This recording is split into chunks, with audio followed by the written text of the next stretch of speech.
2021 का जून का महीना डिज्नी प्लस हॉटस्टार पर एक सीरीज स्ट्रीम होने लगी। नाम था ग्रहण। लेखक सत्य व्यास की किताब 84 पर आधारित इस सीरीज को अच्छा रिसेप्शन मिला।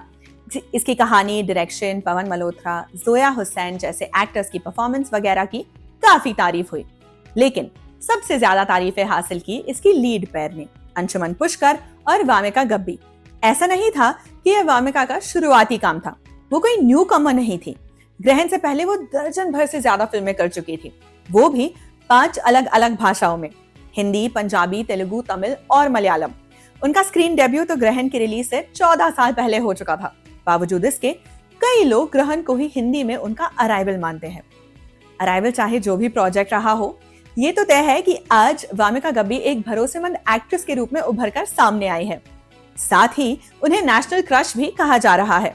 उनके पास ग्लैमर और अच्छी एक्टिंग का रेयर कॉम्बिनेशन है। आज हम उनकी जिंदगी के अब तक के सफर को रिकंस्ट्रक्ट करेंगे।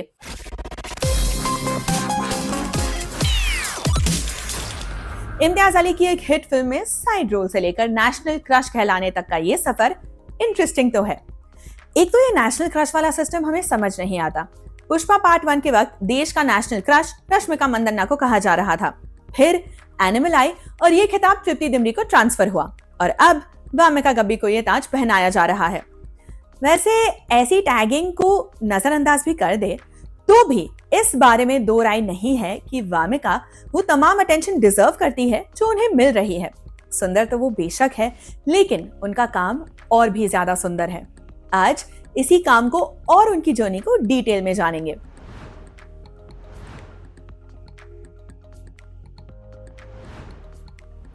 वामिका का जन्म एक पंजाबी परिवार में हुआ 29 सितंबर 1993 को चंडीगढ़ में। वामिका का एक स्ट्रॉन्ग लिटरेचर कनेक्शन है। उनके पिता गोवर्धन गब्बी हिंदी और पंजाबी के जाने माने लेखक हैं। उनकी कई किताबें छप चुकी हैं, जैसे 3 तिये सत, पूरन गाथा और ताना बाना।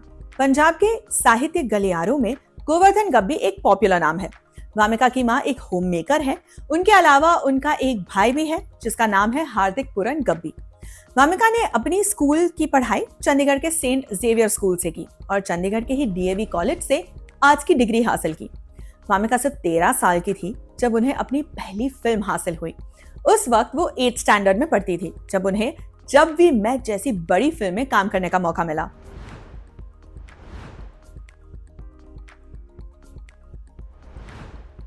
इम्तियाज अली की जब वी मेट में वामिका का role blink and miss type का था। गीत की रूप नाम की कजन को तो हर एक ने याद रखा, लेकिन एक और कजन को सबने भुला दिया।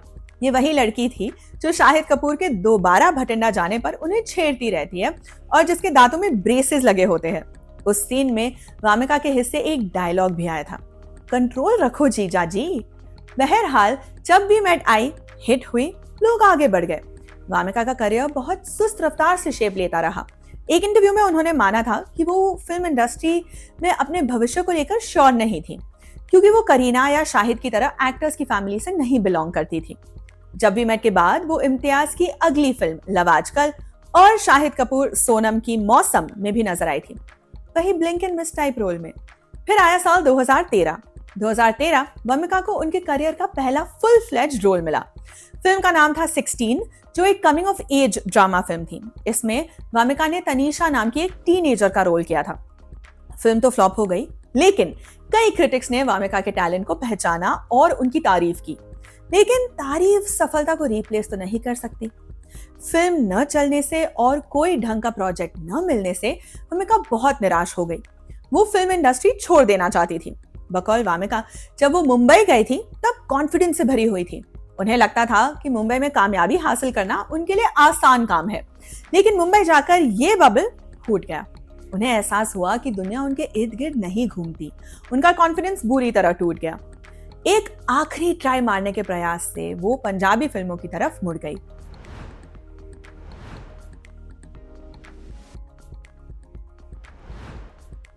वामिका की पहली पंजाबी फिल्म थी तू मेरा भाई मैं तेरा भाई। ये अमरिंदर गिल और योयो हनी सिंह की फिल्म थी जो बॉक्स ऑफिस पर कामयाब रही। इसे एक तरह से वामिका की पहली मेजर सक्सेस भी कहा जा सकता है। इसमें वामिका ने मिनी नाम की लड़की का रोल किया था। अगली 2 फिल्में भी उन्होंने पंजाबी में ही की, इश्क ब्रांडी और इश्क हाजिर है। इसके बाद उन्होंने अपना रुख साउथ की तरफ कर लिया। 2015 के क्रिसमस पर उनकी पहली तेलुगु फिल्म रिलीज हुई। नाम था भले मंची रोजू। इसमें उनके साथ सुधीर बाबू लीड रोल में थे। इसमें वामिका ने सीता नाम की लड़की का कैरेक्टर प्ले किया था। फिल्म कामयाब भी रही और एज यूजुअल क्रिटिक्स ने वामिका की तारीफ भी की। तेलुगु से अगला पड़ाव रहा तमिल सिनेमा। अगले साल यानी 2016 में वामिका की पहली तमिल फिल्म आई, मलाई नेरतु मयक्कम। इसमें वामिका ने मनोजा नाम की लड़की का किरदार निभाया जिसे इंसोम्निया होता है। उसके पास्ट में ऐसा कुछ हुआ होता है जिससे वो पीछा नहीं छुड़ा पा रही। इस फिल्म की रिग्रेसिव थीम की बहुत आलोचना हुई, लेकिन वामिका ने हमेशा की तरह तारीफें ही पाई। तेलुगु और तमिल फिल्मों के बाद वामिका ने एक और साउथ मूवी इंडस्ट्री ट्राई की। गोधा नाम की फिल्म से अपना मलयालम डेब्यू किया।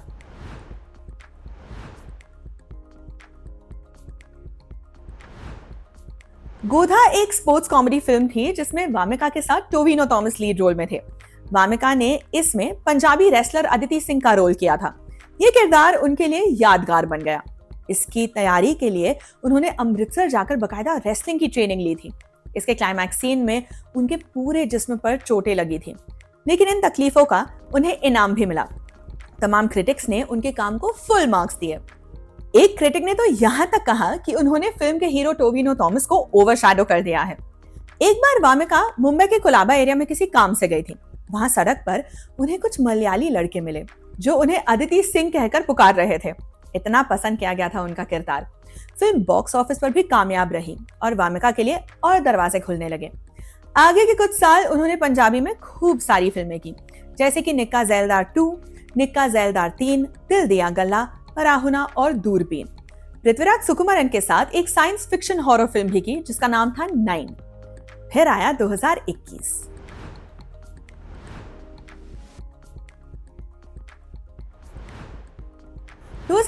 वामिका की हिंदी फिल्मों में वापसी का साल रहा।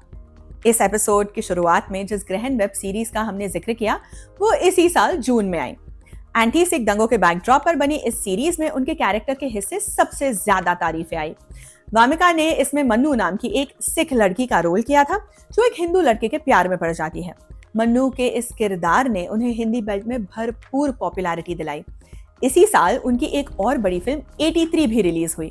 कबीर खान की इस फिल्म में वामिका ने क्रिकेटर मदन लाल की बीवी अन्नू लाल का रोल किया था। रोल छोटा था लेकिन काम हमेशा की तरह उम्दा। वैसे भी वामिका ने ये रोल कबीर खान के साथ काम करने की ख्वाहिश में कबूल किया था। इसके बाद वामिका ने कुछ और ओटीटी प्रोजेक्ट्स किए, जैसे नेटफ्लिक्स पर आई इंटेंस रिवेंज सीरीज माई और प्राइम पर आई anthology series Modern Love Mumbai. Mai में उन्होंने एक गूंगी लड़की का किरदार निभाया था और बहुत ही कन्विंसिंगली निभाया था।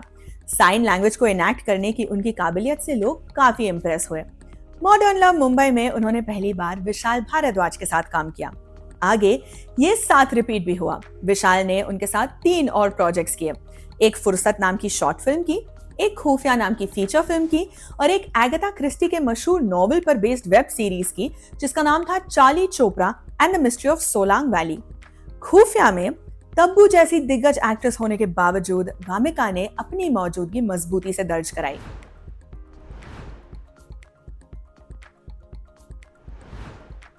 फुर्सत और खुफिया दोनों ही 2023 में रिलीज हुए प्रोजेक्ट्स थे। इसी साल उन्होंने कली जोटा नाम की एक पंजाबी फिल्म भी की जिसमें उनके साथ सतेंद्र सरताज और नीरू बाजवा थे।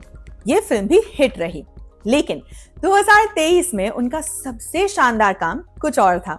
विक्रमादित्य मोटवानी की Amazon प्राइम पर आई जुबली वामिका गब्बी के करियर का कोहिनूर है। इसमें उन्होंने निलोफर कुरैशी नाम की एक तवायफ कम एक्ट्रेस का किरदार निभाया था और जबरदस्त ढंग से निभाया था। क्या क्रिटिक्स, क्या आम जनता, सब वामिका के एक बार फिर से फैन हो गए। इस किरदार के अलग अलग शेड्स को वामिका ने बेहद खूबसूरती से स्क्रीन पर जिंदा किया। इसके लिए उन्होंने मेहनत भी बहुत की। एक गाने बाबूजी भोले भोले के लिए उन्होंने रेखा, ऐश्वर्या राय और प्रियंका चोपड़ा के ढेर सारे वीडियोस देखे ताकि हाव भाव में परफेक्शन ला सके। जुबिली के हर रिव्यू में वामिका के लिए स्टनिंग, स्प्लेंडेड, आउटस्टैंडिंग, फैबुलस जैसे एडजेक्टिव्स इस्तेमाल किए गए थे। यकीनन निलोफर कुरैशी वामिका की टॉप 3 परफॉर्मेंसेस में से एक है।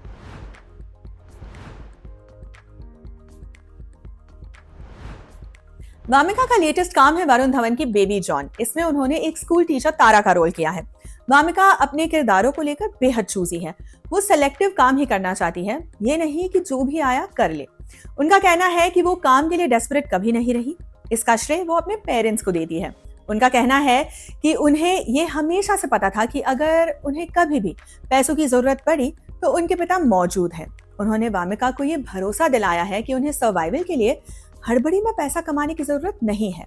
इसी अश्योरेंस के चलते वो पूरे फ्रीडम के साथ अपनी मर्जी का काम चुन पाती है। आजकल वामिका का कंपैरिजन ऐश्वर्या राय से करने लगे हैं लोग। वो जहां भी जाती है पापराजी उनकी आंखों पर कमेंट करते हैं, उनसे गॉगल्स उतारने के लिए कहते हैं। वामिका ग्रेसफुली सबकी बात मानती है। ऐसे कई वीडियोस आपको इंस्टा पे मिल जाएंगे। इंटरनेट पर उन्हें ऐश्वर्या से कंपेयर करने वाले कंटेंट की भरमार है। बहरहाल खूबसूरती तो बेहद सब्जेक्टिव चीज है, हम उस पर नहीं जाएंगे, लेकिन इतना तो तय है कि वामिका में ऐश्वर्या के कैलिबर का एक्टिंग पोटेंशियल जरूर है। हमारी तरफ से उन्हें अब तक के शानदार करियर के लिए बधाई और भविष्य के लिए शुभकामनाएं रहेंगी। आज के एपिसोड में इतना ही। अगर आप किसी और एक्टर या एक्ट्रेस की डिटेल लाइफ स्टोरी जानना चाहते हैं तो हमें कमेंट बॉक्स में जरूर बताइए। फिलहाल के लिए विदा।